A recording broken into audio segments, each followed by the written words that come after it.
Hello guys, and welcome to Taybeh. This is a very unique Palestinian village where I will have the honor to give you a very nice visit into it today.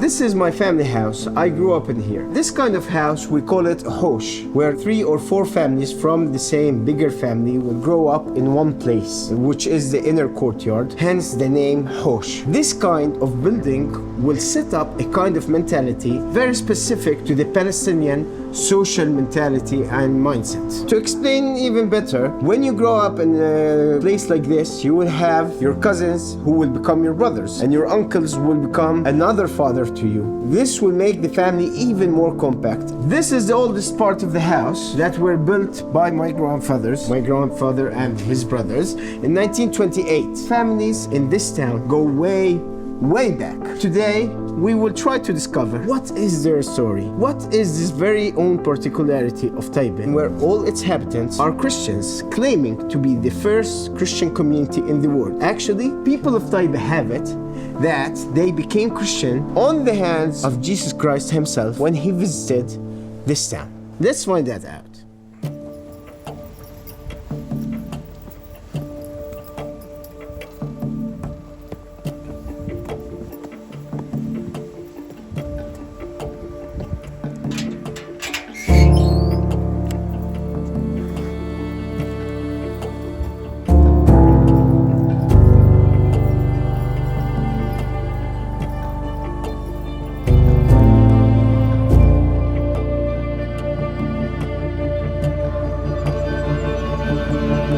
In this place, we might have the most important piece in the whole church. This stone is called the reliquary. Only 7 of them have been found in the whole Palestine. In the first years of Christianity, a tradition of pilgrimage to this land was established by the first Christian communities around the world. They would cross on feet to come and visit the places where Jesus Christ lived. They would put, actually, the bones of the saint in this stone and fill it up with oil. Pilgrims would fill up their candles with the oil of saints to light their ways during the night while walking in their pilgrimage. That is such the importance given to this stone, to be the house to the bones of the saints and martyrs of the church. You might ask why it is shoved very brutally in this wall. There's a very interesting story behind it. This tradition only exists in the Oriental Church. When the Crusaders in the 10th century came to Palestine, they did not understand the importance of this stone. They reused the ruins of this church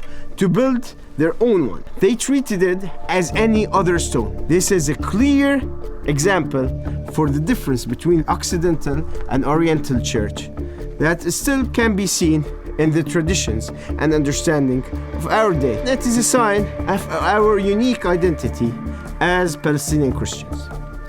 Behind me, you can see one of the most important places for the people of Taybeh. The community believes that Jesus Christ, when he visited Taybeh, went through this exact passage, which is why it is called the Passage of Christ. This belief is based on some facts. For example, we know that the Crusader castle that was built in Taybeh was built at this same spot called Al-Bobariya. Not only that, we have found the ramparts of the walls surrounding the city of Taybeh, the old city of Taybeh. The entry to the old city of Taybeh was at this exact spot. If the entry was here, then if Jesus went into the city, he must have passed from here. As a matter of fact, the building, we can see its bases go back 1,000 years ago during the Crusader time.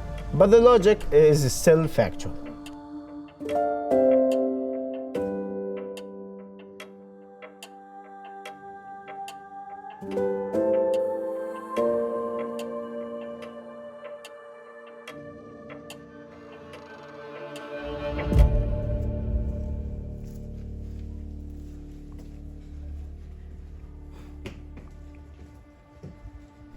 We are now in the heart of the old town.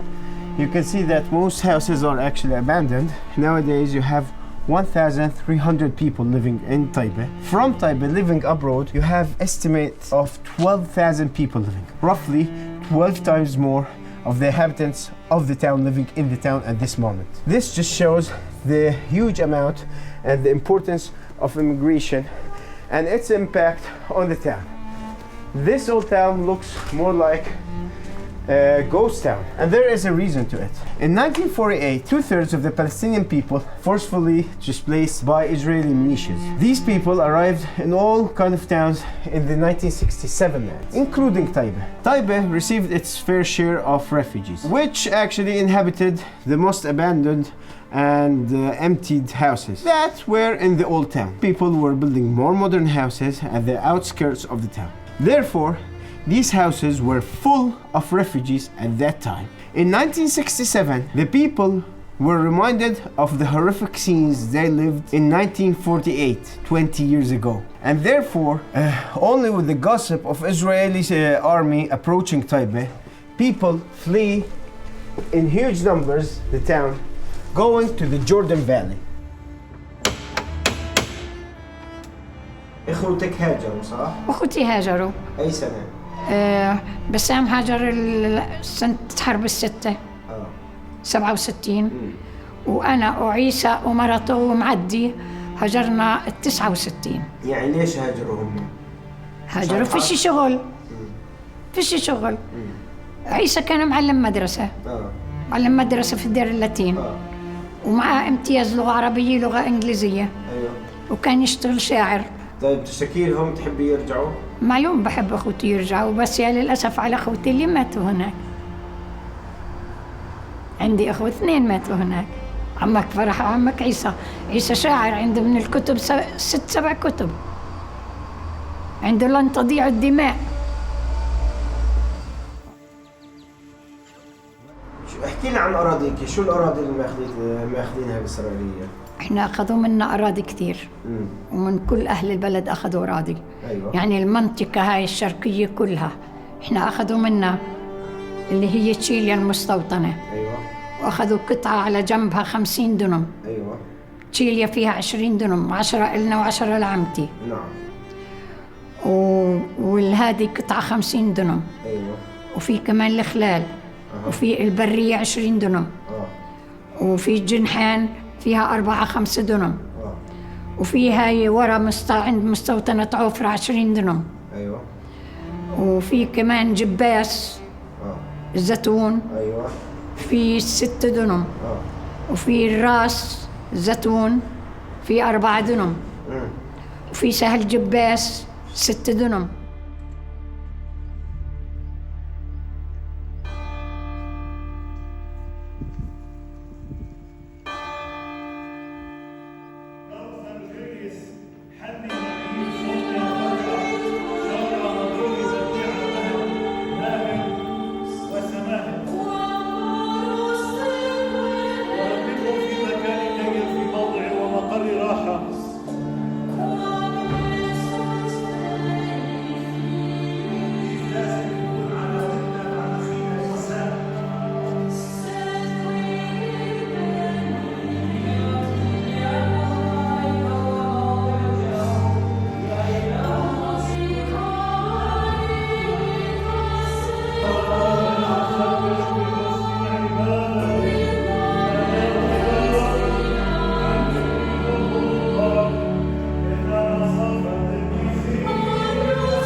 عندما تتحقق العدالة، وعندما يكون هنالك سلام، وعندما تكون هنالك حرية، وعندما يتمتع الفلسطيني بما يستحقه في وطنه، حينئذ يبقى المسيحيون وحينئذ حتى الذين غادروا سيعودون إلى بلدهم، لأنه لا يوجد في هذا العالم مكان أجمل من فلسطين، لا يوجد في هذا العالم مكان أجمل من هذه الأرض المقدسة.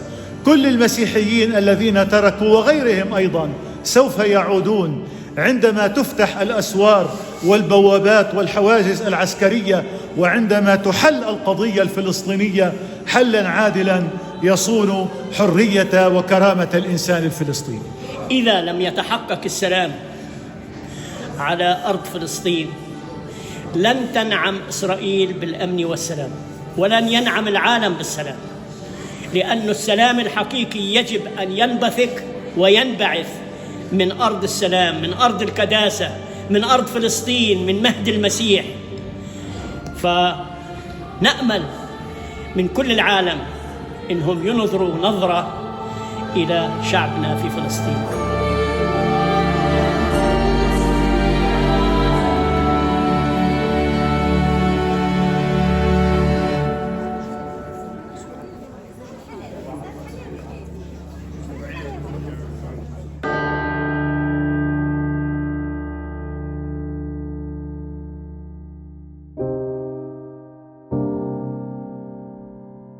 The attacks of settlers on Taybeh have been going on ever since there were settlers. But the attacks on the village itself started 5 months ago. The first attack happened in this same place. Ever since, we're counting about 20 incidents where the peaceful inhabitants of Taybeh were violently attacked. On the month of July, at 2 a.m., a group of heavily armed settlers attacked this peaceful neighborhood, coming from the outposts over there. When they arrived with their weapons, they started burning the cars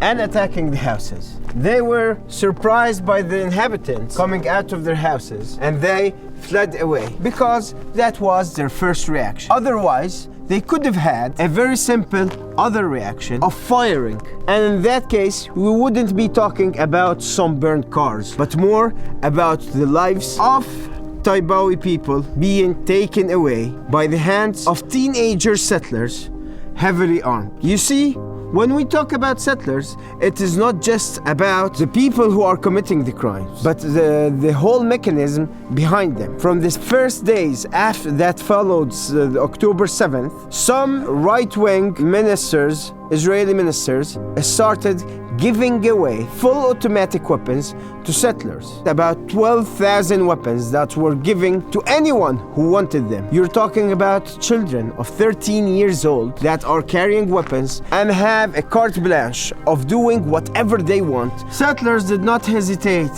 in announcing blatantly that they will come back, and the people of Taybeh will pay the price. But the price of what? Of existing, on being in their land? That is exactly what they're saying. You will regret and you will pay the price. Since that first attack, we have had 3 other attacks in this same place. More cars were burned. In total, about 5 cars were burned in this place. As a result, 2 families of this neighborhood have left now, and more people are thinking about leaving. This is just an example to clearly show that the first and most important hazard, danger, regarding the first Christian community in the world and the Palestinian Christians has a name, and it is Israeli settler violence.